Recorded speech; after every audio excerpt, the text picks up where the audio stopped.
Assalamualaikum warahmatullahi wabarakatuh. Perkenalkan, nama saya Kiki Gantari dengan NIM 23046139. Saya berasal dari Prodi Pendidikan Sejarah, Departemen Sejarah, Fakultas Ilmu Sosial, Universitas Negeri Padang. Kali ini saya membuat video dalam rangka memenuhi tugas akhir semester 1 Pendidikan Kewarganegaraan. Baiklah, materi yang pertama yaitu urgensi pendidikan kewarganegaraan di perguruan tinggi. Belajar pendidikan kewarganegaraan atau PKN pada dasarnya belajar tentang keindonesiaan.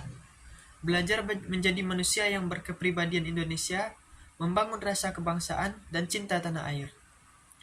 Membekali pengetahuan dasar berupa etika dan berpikir kritis. Menumbuhkan rasa kerjasama, memahami kebinekaan, dan membantu solusi untuk mengatasi bidang studi dalam mengaplikasikan ilmu. Ada 3 macam konsep pendidikan kewarganegaraan. Yang pertama, etimologis. PKN dibentuk oleh 2 kata, yaitu pendidikan dan kewarganegaraan. Yuridis. Amanah Undang-Undang Nomor 12 Tahun 2012 tentang Pendidikan Tinggi Pasal 35 Ayat 2 bahwa kurikulum pendidikan tinggi wajib membuat mata kuliah agama, Pancasila, kewarganegaraan, dan bahasa Indonesia. Ada 3 landasan pendidikan kewarganegaraan, yaitu historis, sosiologis, dan pedagogis. Yang pertama, historis. Secara substansi PKN dimulai sejak sebelum Indonesia diproklamasikan sebagai negara merdeka. Kebangkitan Nasional 1908, Budi Utomo Sumpah Pemuda 1928, Proklamasi Kemerdekaan 17 Agustus 1945. Landasan sosiologis. Pidato-pidato dan ceramah-ceramah yang mengajak masyarakat berjuang mempertahankan, menjaga, dan memelihara bangsa dan negara diperlukan oleh masyarakat untuk menjaga, memelihara, dan mempertahankan eksistensi negara dan bangsa. Ketiga, landasan pedagogis. Sebagai warga negara yang sudah dewasa dan sebagai warga negara terdidik, maka PKN berupaya untuk mendidik warga negara muda yang kelak dewasa dapat berwawasan luas terhadap negaranya, bahwa NKRI ini sangat luas wilayahnya dan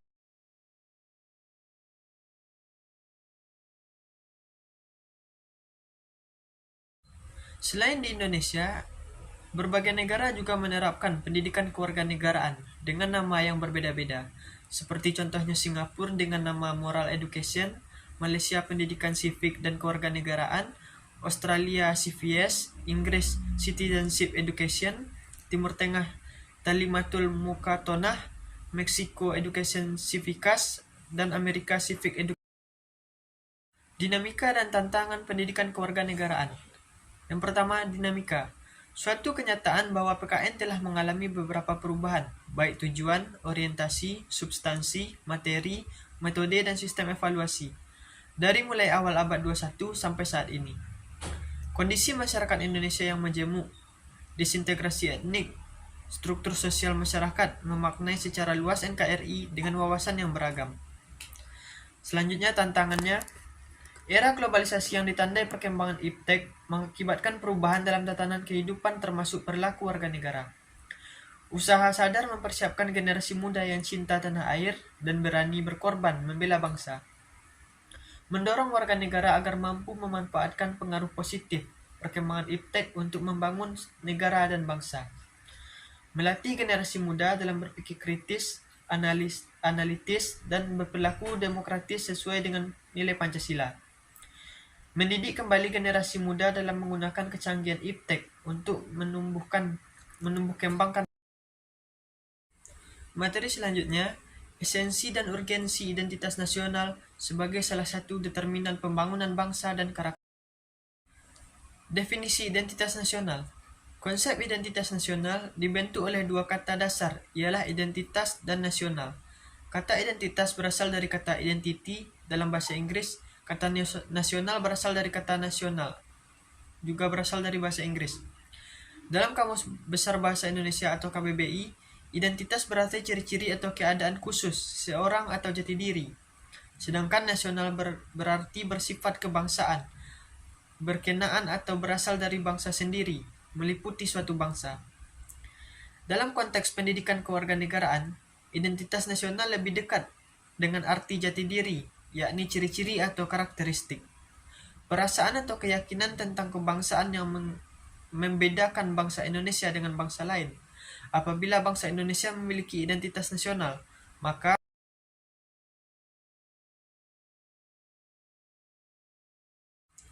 identitas nasional di Indonesia.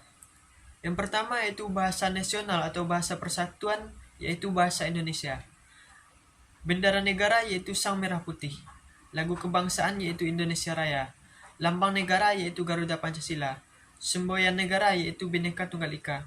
Dasar falsafah negara yaitu Pancasila. Konstitusi hukum dasar negara yaitu Undang-Undang 1945. Bentuk negara Republik Indonesia yang berkedaulatan rakyat. Konsepsi wawasan Nusantara.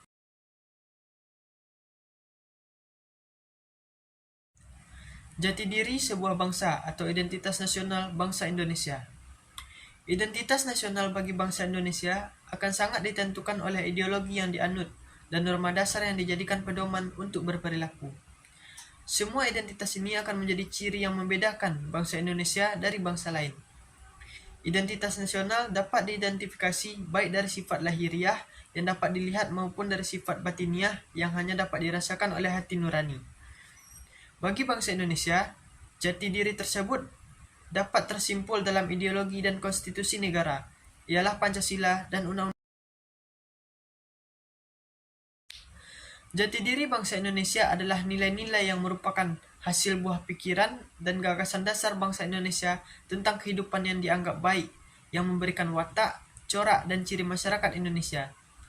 Ada sejumlah ciri yang menjadi corak dan watak bangsa, yakni sifat religius, sikap menghormati bangsa dan manusia, persatuan, gotong royong, musyawarah, serta ide tentang keadilan sosial. Nilai-nilai dasar itu dirumuskan sebagai nilai-nilai Pancasila, sehingga Pancasila dikatakan sebagai jati diri. Secara historis, identitas nasional Indonesia ditandai ketika munculnya kesadaran rakyat Indonesia sebagai bangsa yang sedang dijajah oleh asing pada tahun 1908 yang dikenal dengan masa kebangkitan nasional bangsa. Rakyat Indonesia mulai sadar akan jati diri sebagai manusia yang tidak wajar karena dalam kondisi terjajah. Pada saat itu, muncullah kesadaran untuk bangkit membentuk sebuah negara. Secara sosiologis, identitas nasional telah terbentuk dalam proses interaksi, komunikasi, dan persinggungan budaya secara alamiah, baik melalui perjalanan panjang menuju Indonesia merdeka maupun melalui pembentukan intensif pasca kemerdekaan. Materi selanjutnya, integrasi nasional sebagai salah satu parameter persatuan dan kesatuan bangsa. Konsep dan urgensi integrasi nasional. Integration berarti kesempurnaan atau keseluruhan. Kata ini berasal dari bahasa Latin integer yang berarti utuh atau menyeluruh. Berdasarkan arti etimologisnya, integrasi dapat diartikan sebagai perbaruan hingga menjadi kesatuan yang utuh atau bulat. Nation artinya bangsa sebagai bentuk persekutuan dari orang-orang yang berbeda latar, berada dalam suatu wilayah dan di bawah satu kekuasaan politik. Integrasi nasional, upaya menyatukan seluruh unsur satu bangsa dengan pemerintahan dan wilayahnya.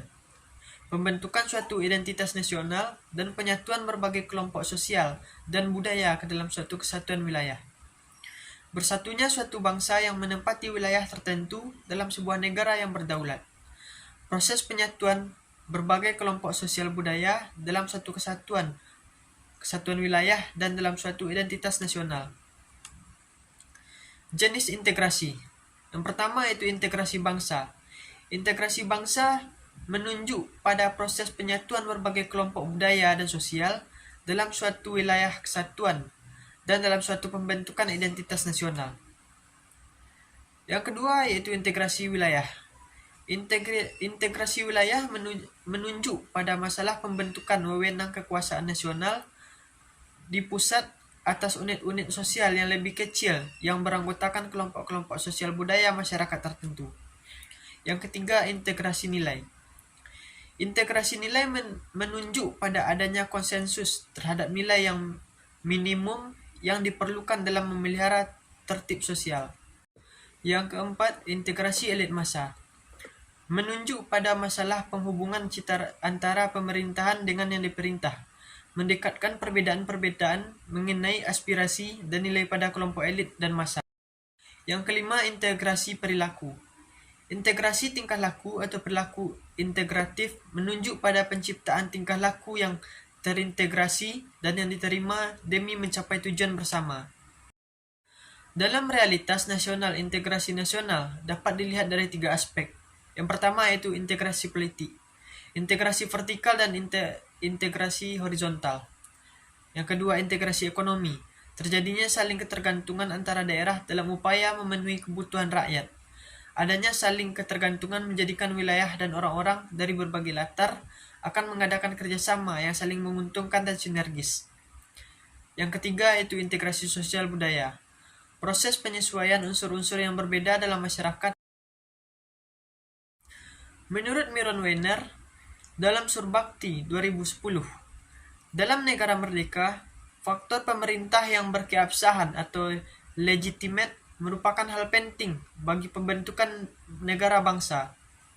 Hal ini disebabkan tujuan negara hanya akan dapat dicapai apabila terdapat suatu pemerintah yang mampu menggerakkan dan mengarahkan seluruh potensi masyarakat agar mau bersatu dan bekerja. Integrasi versus disintegrasi. Jika integrasi berarti penyatuan, keterpaduan antara elemen atau unsur yang ada di dalamnya, disintegrasi dapat diartikan ketidakpaduan, keterpecahan di antara unsur-unsur yang ada. Disintegrasi bangsa adalah memudarnya kesatu paduan antara golongan dan kelompok yang ada dalam satu bangsa yang bersangkutan. Perkembangan sejarah integrasi di Indonesia. Menurut Suroyo 2002, sejarah menjelaskan bangsa kita sudah mengalami pembangunan integrasi sebelum bernegara Indonesia yang merdeka. Menurutnya, ada 3 model integrasi dalam sejarah perkembangan integrasi di Indonesia, yaitu yang pertama, model integrasi Imperium Majapahit, yang kedua, model integrasi kolonial, dan yang ketiga, model integrasi nasional Indonesia. Faktor yang menentukan tingkat integrasi suatu negara, yaitu adanya ancaman dari luar, gaya politik kepemimpinan, kekuatan lembaga-lembaga politik, ideologi nasional, kesempatan pembangunan ekonomi. Materi selanjutnya, konsep dan urgensi konstitusi dalam kehidupan berbangsa dan bernegara. Yang pertama, pengertian konstitusi.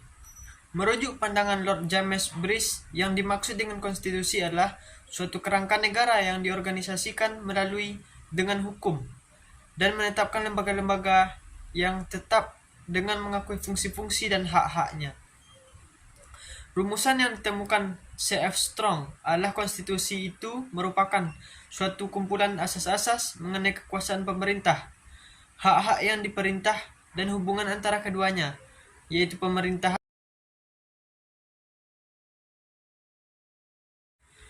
Yang kedua, fungsi konstitusi. Konstitusi berfungsi sebagai landasan konstitusional. Landasan konstitusionalisme adalah landasan berdasarkan konstitusi, baik konstitusi dalam arti luas maupun konstitusi dalam arti sempit. Konstitusi dalam arti luas meliputi undang-undang dasar, undang-undang organik, peraturan perundang-undangan lain, dan konvensi. Konstitusi dalam arti sempit berupa undang-undang dasar. Konstitusi berfungsi untuk membatasi kekuasaan pemerintah sedemikian rupa sehingga penyelenggaraan kekuasaan tidak bersifat sewenang-wenang. Konstitusi berfungsi membatasi dan mengendalikan kekuasaan penguasa agar dalam menjalankan kekuasaan tidak sewenang-wenang terhadap rakyatnya. Memberi suatu kerangka dalam dasar hukum bagi perubahan masyarakat yang dicita-citakan tahap berikutnya. Dijadikan landasan penyelenggara negara menurut suatu sistem ketatanegaraan tertentu yang dijunjung tinggi oleh.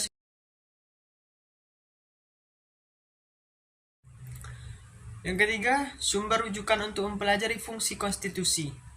Yang pertama, menurut Asidiki J. tahun 1994, Gagasan Kedaulatan Rakyat dalam Konstitusi dan Pelaksanaannya di Indonesia, Jakarta, Ikhtiar Baru Van Hoeve. Asidiki J. tahun 2005, Konstitusi dan Konstitusionalisme Indonesia, Jakarta, Setjen MKRI. Selanjutnya, Asidiki J. tahun 2006, Pengantar Ilmu Hukum Tata Negara Jilid 1, Jakarta, Setjen MKRI.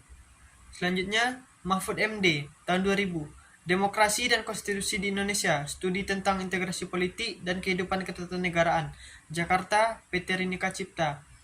Selanjutnya, Mahfud MD tahun 2001, Dasar dan Struktur Ketatanegaraan Indonesia, Jakarta, PT Rinika Cipta.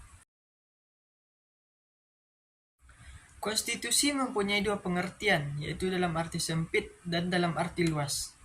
Pengertiannya, dalam arti sempit, konstitusi merupakan suatu dokumen atau seperangkat dokumen yang berisi aturan-aturan dasar untuk menyelenggarakan negara. Pengertian dalam arti luas, yaitu konstitusi merupakan peraturan, baik tertulis maupun tidak tertulis, yang menentukan bagaimana dinamika konstitusi Indonesia. Yang pertama, UUD NRI 1945, masa kemerdekaan 18 Agustus 1945 sampai dengan Agustus 1950, dengan catatan mulai 27 Desember 1949 sampai dengan 17 Agustus hanya berlaku di wilayah RI Proklamasi. Yang kedua, Konstitusi RI 1949, 27 Desember 1949 dengan 17 Agustus 1950. Yang ketiga, UUDS 1950, 17 Agustus 1950 sampai dengan 5 Juli 1959.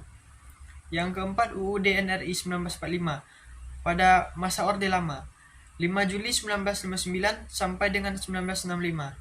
Yang kelima, UUD NRI 1945 yaitu masa Orde Baru. Pada awal era reformasi, yaitu pertengahan 1998, muncul berbagai tuntutan reformasi di masyarakat. Tuntutan tersebut disampaikan oleh berbagai komponen bangsa, terutama oleh mahasiswa dan pemuda.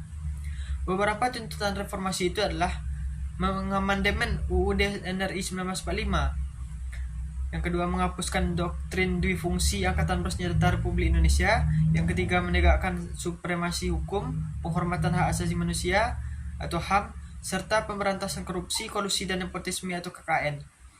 Yang keempat, melakukan desentralisasi dan hubungan yang adil antara pusat dan daerah. Yang selanjutnya, mewujudkan kebebasan pers. Perubahan UUD NRI 1945 yang dilakukan oleh MPR, selain merupakan perwujudan dari tuntutan reformasi, sebenarnya sejalan dengan pemikiran pendiri bangsa atau Founding Father Indonesia. Ketua Panitia Penyusun UUD NRI 1945, yakni Insinyur Soekarno, dalam rapat Panitia Persiapan Kemerdekaan Indonesia 18 Agustus 1945, diantaranya menyatakan sebagai berikut, bahwa ini adalah sekedar undang-undang dasar sementara, undang-undang dasar kilat, bahwa barangkali boleh dikatakan pula inilah revolusi Groundwet. Nanti kita membuat undang-undang dasar yang lebih sempurna dan lengkap. Esensi dan urgensi konstitusi dalam kehidupan berbangsa dan bernegara.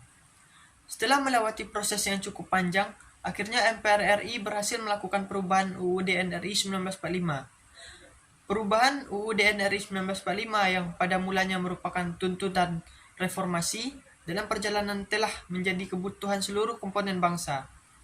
Jadi, tidak heran jika dalam proses perubahan UUD NRI 1945, seluruh komponen bangsa berpartisipasi secara aktif. Indonesia sebagai negara yang menganut sistem tata kelola pemerintahan yang baik atau good governance, seyoknanya menerapkan prinsip-prinsip transparansi dan akuntabilitas.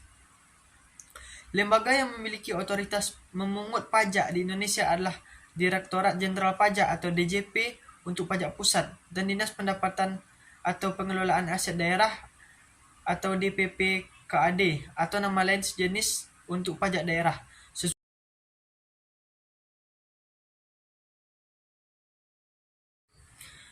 Materi selanjutnya, hak dan kewajiban warga negara.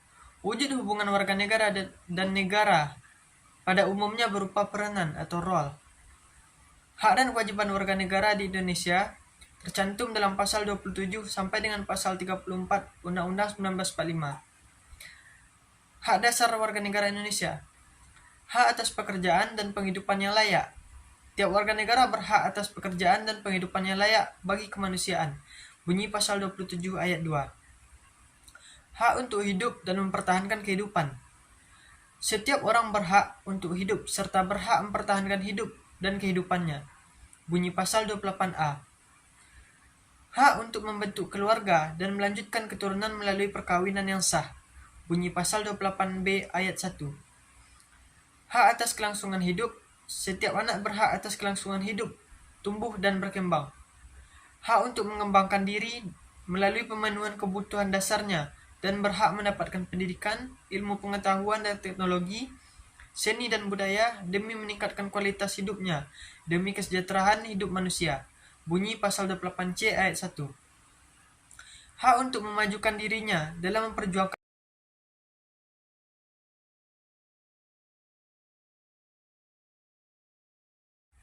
hak atas pengakuan, jaminan, perlindungan, dan kepastian hukum yang adil, serta perlakuan yang sama di depan hukum. Bunyi pasal 28D ayat 1. Hak untuk mempunyai hak milik pribadi, hak untuk hidup, hak untuk tidak disiksa, hak kemerdekaan pikiran dan hati nurani, hak beragama, dan hak untuk tidak diperbudak. Hak untuk diakui sebagai pribadi di hadapan hukum, dan hak untuk tidak dituntut atas dasar hukum yang berlaku surut adalah hak asasi manusia yang tidak.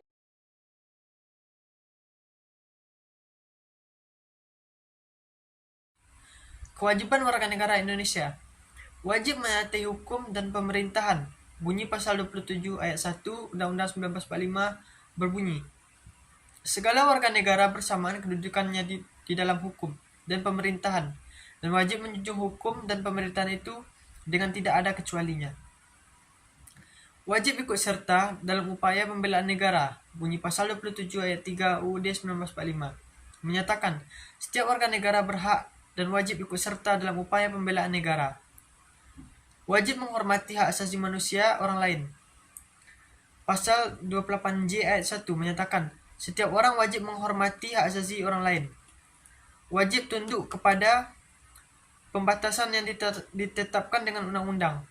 Pasal 28J ayat 2 menyatakan, dalam menjalankan hak dan kebebasan, setiap orang wajib untuk tunduk kepada pembatasan ditetapkan dengan undang-undang dengan maksud untuk menjamin pengakuan serta penghormatan atas kebebasan orang lain dan untuk memenuhi tuntutan yang adil sesuai dengan pertimbangan moral.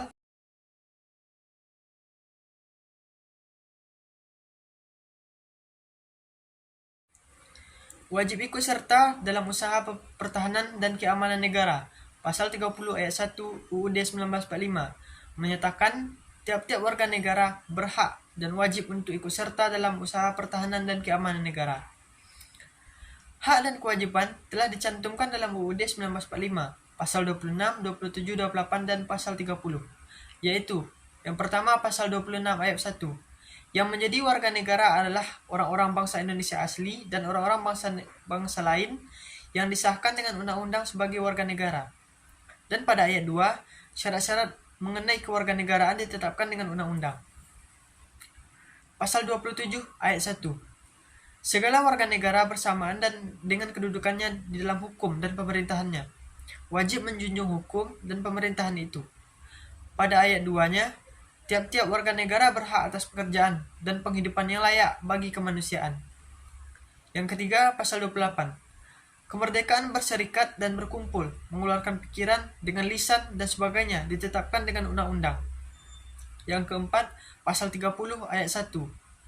Hak dan kewajiban warga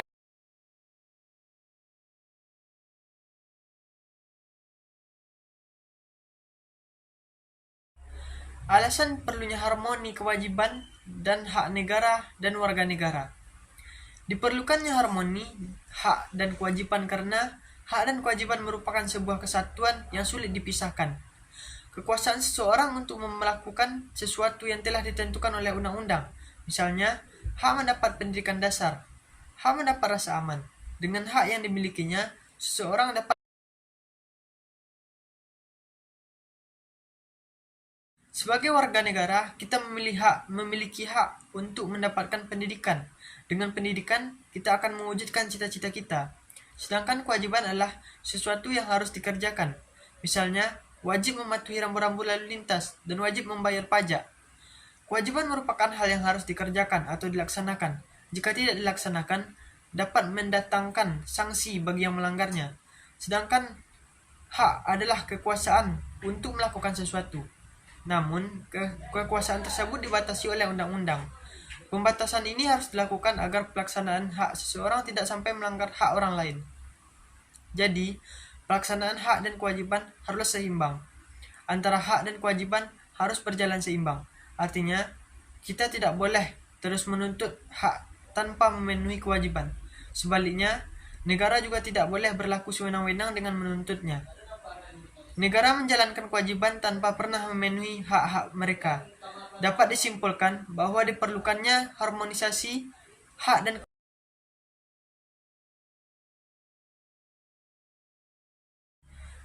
sumber harmoni kewajiban dan hak warga negara. 1. Sumber historis. Secara historis, penegakan dan perjuangan hak asasi manusia pertama kali terjadi di benua Eropa pada abad ke-17 oleh John Locke yang merupakan seorang filsuf Inggris. Beliau pertama kali mencetuskan keberadaan nilai-nilai hak alamiah yang berada pada tiap diri manusia, yaitu hak hidup, hak kebebasan, dan hak memiliki. Sedangkan penegakan dan perjuangan hak asasi manusia pertama kali di Indonesia yang tercatat oleh sejarah, yaitu perjuangan R.A. Kartini dan Dewi Sartika dalam memperjuangkan hak-hak wanita. Yang kedua, sumber sosiologis.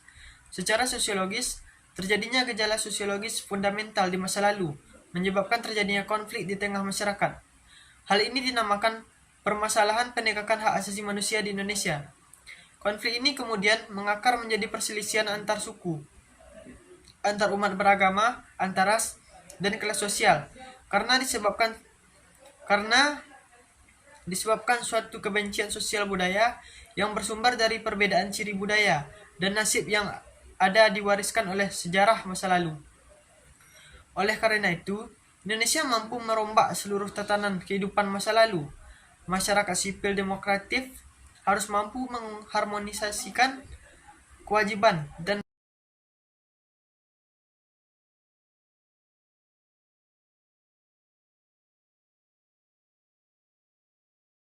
yang ketiga, sumber politik. Secara politik, hal yang mendasari dinamika kewajiban dan hak warga negara di Indonesia adalah terjadinya amandemen UUD 1945 pada era reformasi yang merupakan tuntutan dari berbagai pihak. Tuntutan tersebut didasarkan oleh pandangan UUD NRI.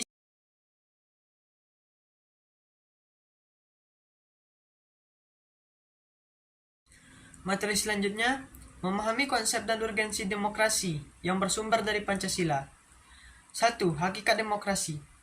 Dalam Bintoro 2006, istilah demokrasi secara sederhana sering muncul dalam ungkapan, cerita atau mitos. Misalnya, orang Minangkabau membanggakan tradisi demokrasi mereka yang dinyatakan dalam ungkapan bulat air di pembuluh, bulat kata di mufakat.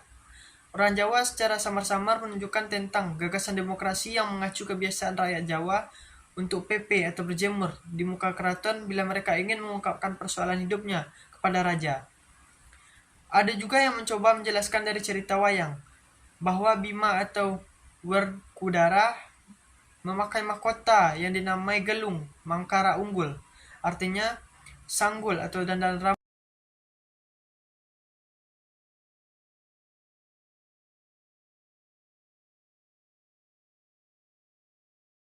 Secara etimologis, demokrasi berasal dari bahasa Yunani kuno yang terdiri atas dua kata, yaitu demos dan kratein.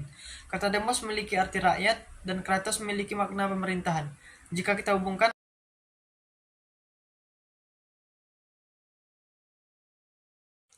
2. 3 tradisi pemikiran politik demokrasi. Secara konseptual, Carlos Alberto Torres tahun 1998 mencoba mengemukakan pengertian demokrasi yang dapat dilihat dari 3 tradisi pemikiran politik, yakni Classical Aristotelian Theory, Medieval Theory, Contemporary Doctrine. Dalam tradisi pemikiran Aristotelian, demokrasi merupakan salah satu bentuk pemerintahan, yakni government of all citizens who enjoy the benefits of citizenship, atau pemerintahan oleh seluruh warga negara yang memenuhi syarat kewarganegaraan. Sementara itu, dalam tradisi medieval theory, yang pada dasarnya menerapkan Roman law dan konsep popular sovereignty, menempatkan a foundation for the exercise of power, leaving the supreme power in the hands of the people, atau suatu landasan pelaksanaan kekuasaan tertinggi di tangan rakyat. Sedangkan dalam contemporary doctrine of democracy, konsep republikan dipandang sebagai the most genuinely popular form.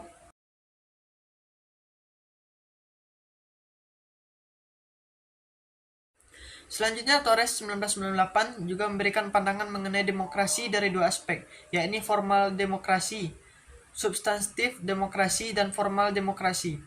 Yang kedua aspek tersebut menunjuk pada demokrasi dalam arti sistem pemerintahan. Hal ini dapat dilihat dari dalam berbagai pelaksanaan demokrasi di berbagai negara. Dalam suatu negara demokrasi, suatu negara dapat melaksanakan pemerintahannya dengan menggunakan sistem parlementer atau presidensial, seperti kita ambil contoh negara Indonesia.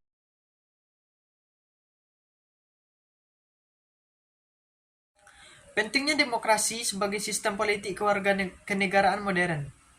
Sebelum kita berbicara mengenai pentingnya pelaksanaan demokrasi sebagai suatu sistem politik kenegaraan modern, maka muncul pertanyaan mengapa demokrasi yang dipilih sebagai jalan bagi untuk pemerintahan guna mencapai tujuan bernegara, yakni kesejahteraan. Awalnya demokrasi sebagai bentuk pemerintahan dimulai dari sejarah Yunani kuno, namun pemerintahan demokrasi saat itu belumlah seideal seperti saat ini. Demokrasi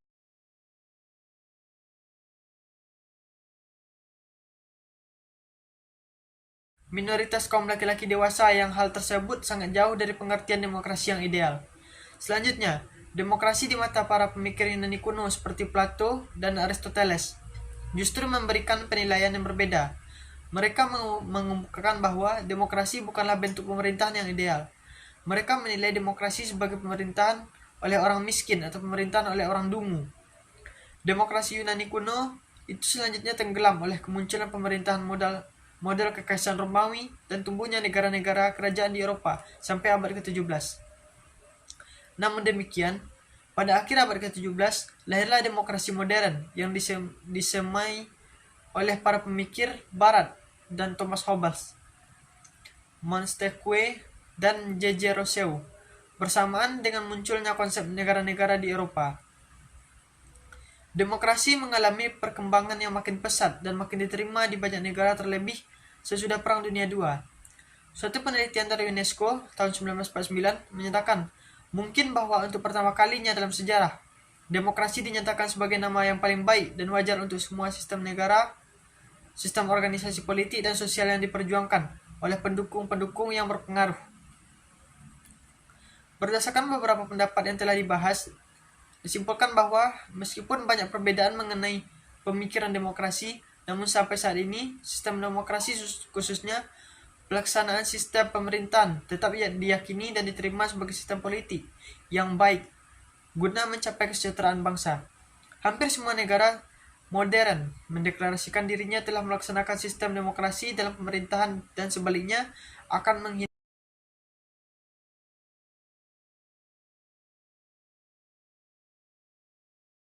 Mengapa kehidupan demokrasi sangat penting dikembangkan dalam kehidupan masyarakat?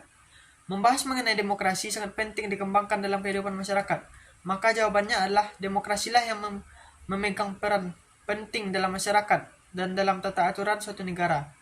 Dapat dibayangkan kehidupan masyarakat tanpa adanya demokrasi di suatu negara dan segala sesuatunya diatur oleh pemerintah.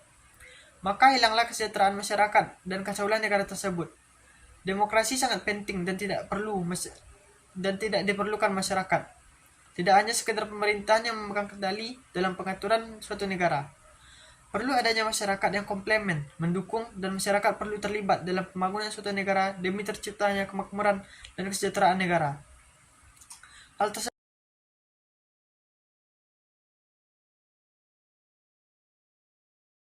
Berdasarkan hal tersebut, dapat dipahami bahwa pelaksanaan kehidupan demokrasi tidak ada keinginan untuk menang sendiri, saling memaksakan kehendak, menghina, melecehkan, menjatuhkan. Justru yang diperjuangkan adalah nada saling menghargai, menghormati, mengerti, menerima pendapat orang lain. Lapang dada, tengah rasa. Dengan demikian, diharapkan mampu mewujudkan kehidupan dan nyaman dan tentram. Untuk dapat lebih memahami betapa pentingnya penerapan demokrasi dalam kehidupan bermasyarakat, kita dapat melihat berbagai contoh kasus yang ada di media massa, baik contoh maupun elektronik. Banyak permasalahan dalam masyarakat yang muncul disebabkan oleh kurangnya penerapan demokrasi dalam kehidupan sehari-hari. Banyak yang hanya mencoba memperjuangkan aspirasi individu. B. Menggali sumber historis, sosiologis, dan politik tentang demokrasi yang bersumber dari Pancasila. Terdapat 3 sumber yang menghidupkan cita-cita demokrasi dalam kalbu bangsa Indonesia. Pertama, tradisi kolektivisme dari permusyawaratan desa.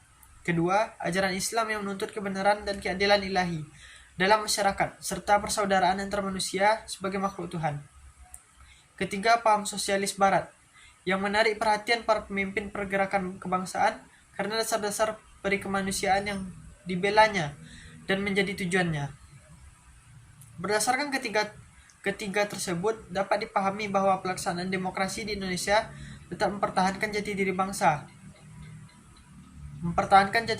Indonesia yang bersumber dari dasar negara Pancasila, yaitu sila ketuhanan yang Maha Esa. Selanjutnya, sila keempat yaitu nilai permusyawaratan. Yang ketiga adalah mengadopsi nilai-nilai bersumber dari. Materi selanjutnya, dinamika dan tantangan demokrasi di Indonesia. Demokrasi Pancasila sebagai pilihan. Di Indonesia, sistem demokrasi mulai semarak kembali sejak era Orde Baru 1966, karena di masa pemerintahan Soeharto, masyarakat Indonesia dilibatkan secara langsung dalam menentukan pemimpin negara melalui pemilihan umum yang bersifat luber, atau langsung, umum, bebas, dan rahasia. Selain itu, lembaga-lembaga perwakilan rakyat seperti DPR, baik di pusat maupun daerah, MPR, dan lain-lainnya juga mulai menjalankan fungsinya untuk menampung suara rakyat. Meskipun demikian, praktik demokrasi juga tidak bisa dikatakan maksimal di era ini, karena sistem pemerintahan Soeharto yang bersifat opresif atau militeristik, khususnya terhadap kelompok minoritas dan kelompok agama. Namun, sejauh ini prinsip atau sistem demokrasi yang merupakan pilihan tepat untuk negara Kesatuan Republik Indonesia atau NKRI, mengingat masyarakatnya yang sangat pluralis. Oleh karena itu, sejauh ini demokrasi Pancasila berlandaskan nilai-nilai Pancasila dan Undang-Undang Dasar 1945 merupakan sistem pemerintahan yang paling mungkin diterapkan di Indonesia dibandingkan dengan konsep demokrasi.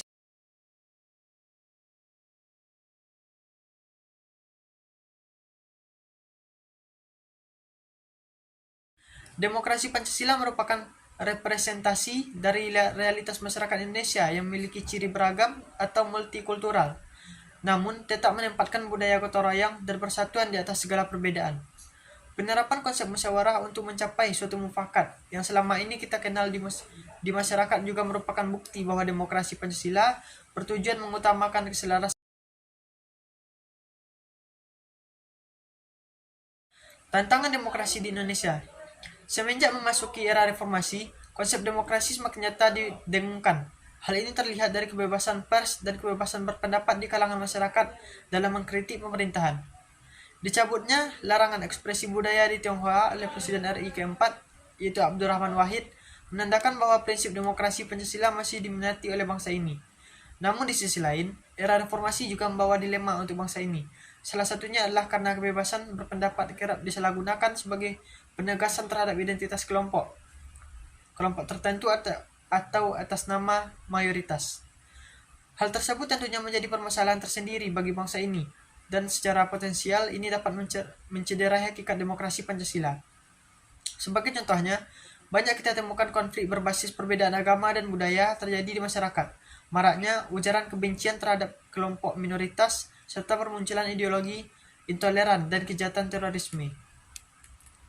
Di level pemerintahan dan politik, kondisi demokrasi di Indonesia, khususnya dari aspek supremasi hukum, juga cukup mengkhawatirkan. Salah satunya bisa kita soroti dari banyaknya tindakan pelanggaran HAM, minimnya pelibatan aspirasi publik terhadap rancangan berbagai undang-undang seperti revisi UU KPK, RKUHP, keberadaan UU ITE yang menyulitkan pejuang HAM. Beberapa penerbitan yang tidak dilandaskan pada kajian yang objektif dan masih banyak lagi. Hal tersebut sangat ironis karena kedaulatan yang ada di tengah rakyat dan partisipasi rakyat adalah hal yang mutlak sekaligus kunci dari demokrasi itu sendiri. Materi selanjutnya, konsep dan urgensi penegakan hukum yang berkeadilan. Konsep penegakan hukum pasca reformasi di Indonesia semakin hari semakin terlihat ke arah perbaikan. Hal ini dengan adanya aparat hukum dalam penegakan hukum yaitu hakim, jaksa, polisi, dan advokat yang sama-sama memiliki kedudukan yang setara dalam proses sistem peradilan pidana. Meskipun dalam implementasinya masih ditemukan kelemahan dan pelanggaran-pelanggaran oleh aparat hukum. Menelusuri konsep dan urgensi penegakan hukum yang berkeadilan, Thomas Hobbes tahun 1588 sampai 1679 Masehi dalam bukunya Leviathan.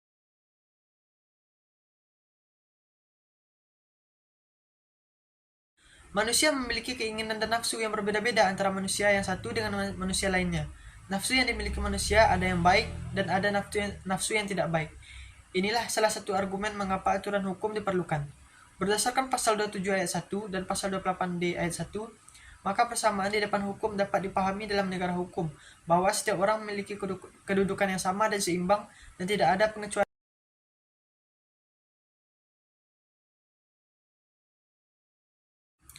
Adanya penegakan hukum yang berkeadilan bertujuan untuk mewujudkan peraturan demi terwujudnya ketertiban dan keadilan masyarakat.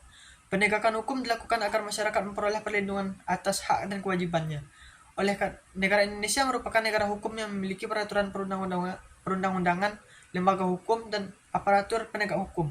Namun, perilaku aparat penegak hukum seringkali belum baik dan masih tidak terpuji seperti praktek KKN, korupsi, tindakan pelecehan, perilaku suap, perilaku premanisme. Alasan lain perlunya penegakan hukum yang berkeadilan adalah latar belakang masalah atau kasus hukum yang belum diselesaikan secara tuntas, karena ada praktek hukum yang seringkali tumpul ke atas dan tajam ke bawah. Artinya, seringkali hukum merugikan orang-orang yang tidak punya kuasa, tetapi menguntungkan bagi orang-orang yang punya kuasa.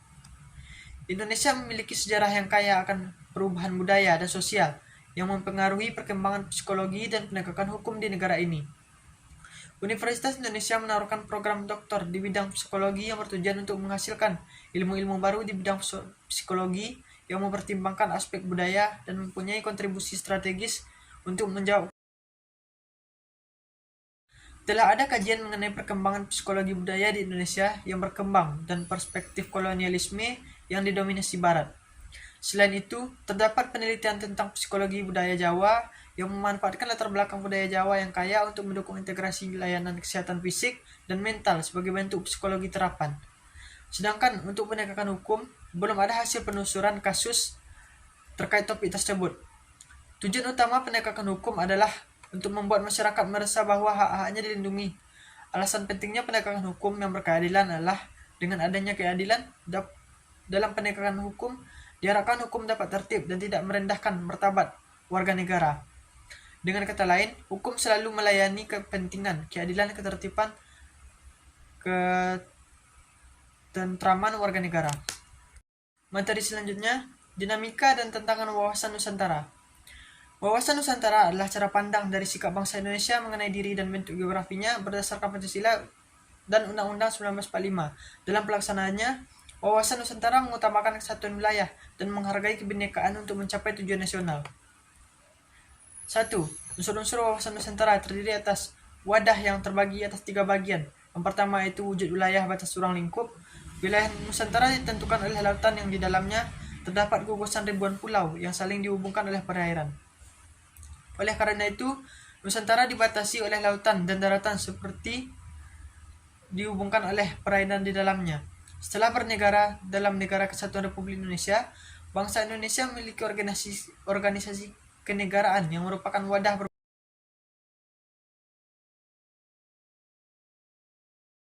Materi selanjutnya, konsep dan urgensi ketahanan nasional dan bela negara. Konsep ketahanan nasional dan bela negara. Kondisi dinamika suatu bangsa yang berisi keuletan dan ketangguhan yang mengandung kemampuan mengembangkan kekuatan nasional dalam menghadapi dan mengatasi segala ancaman, baik yang datang dari luar maupun yang dari dalam, yang langsung maupun tidak langsung, membahayakan integritas, identitas, dan kelangsungan hidup bangsa, negara, serta perjuangan mengejar tujuan nasional. Bela negara adalah sikap dan perilaku warga negara yang dijiwai oleh kecintaannya kepada Negara Kesatuan Republik Indonesia yang berdasarkan Pancasila dan Undang-Undang Dasar 1945 dalam Wajah ketahanan nasional Indonesia. Yang pertama, ketahanan nasional sebagai konsepsi atau doktrin. Yang kedua, ketahanan nasional sebagai kondisi. Yang ketiga, ketahanan nasional sebagai strategi atau cara. Ada 5 dimensi ketahanan nasional berlapis, yaitu ketahanan ekonomi, ketahanan ideologi, ketahanan budaya, ketahanan politik, dan ketahanan ideologi.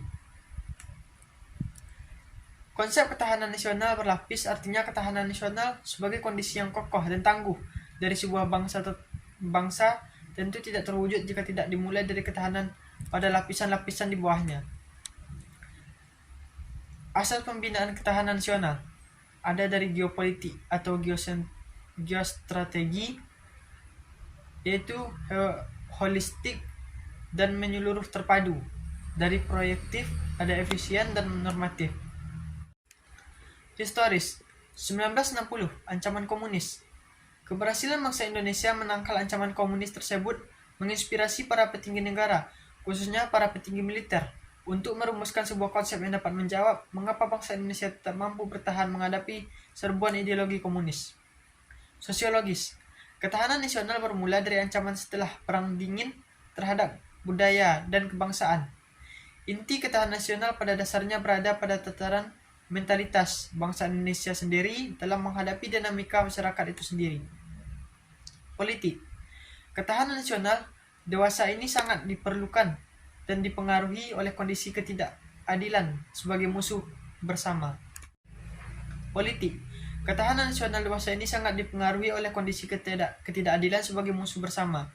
Konsep ketahanan juga tidak hanya ketahanan nasional, tetapi sebagai konsepsi yang berlapis atau ketahanan berlapis. Lembaga Ketahanan Nasional atau Lemhanas RI sebagai lembaga yang mengembangkan konsep ketahanan nasional Indonesia sudah membuat badan khusus yang bertugas mengukur tingkat ketahanan Indonesia. Badan ini dinamakan Laboratorium Pengukur Ketahanan Nasional sebagai bagian dari Lemhanas RI. Dinamika dan tantangan ketahanan nasional. Ketahanan nasional ini terbukti mampu menangkal berbagai bentuk macam sehingga tidak berujung pada kehancuran bangsa atau berakhirnya NKRI. Setidaknya ini terbukti pada saat bangsa Indonesia menghadapi ancaman komunisme tahun 1965 dan yang lebih aktual menghadapi krisis ekonomi dan politik tahun 1997 sampai 1998. Ketahanan nasional Indonesia akan selalu menghadapi aneka tantangan dan ancaman yang terus berubah.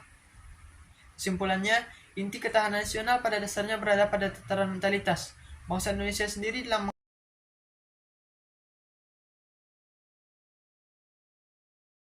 Demikianlah pembacaan materi pendidikan kewarganegaraan selama semester 1 sebagai pemenuhan tugas akhir pendidikan kewarganegaraan. Saya ucapkan terima kasih. Wassalamualaikum warahmatullahi wabarakatuh.